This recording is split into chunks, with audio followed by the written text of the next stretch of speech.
Баршаға сәлем достар, сіздермен бірге Әйгерім. Бүгін сіздерге духовкада пісетін шашликтің түрімен бөлісетін боламын. Видеоны соңына дейін қараңыздар.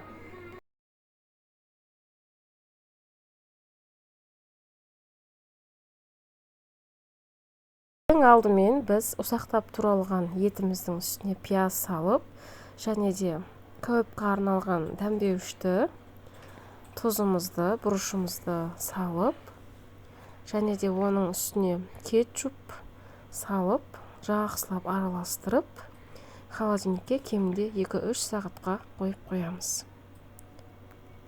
Бізде 2-3 сағат өтті. Бір күнге қойсаңыздар одан да керемет болады.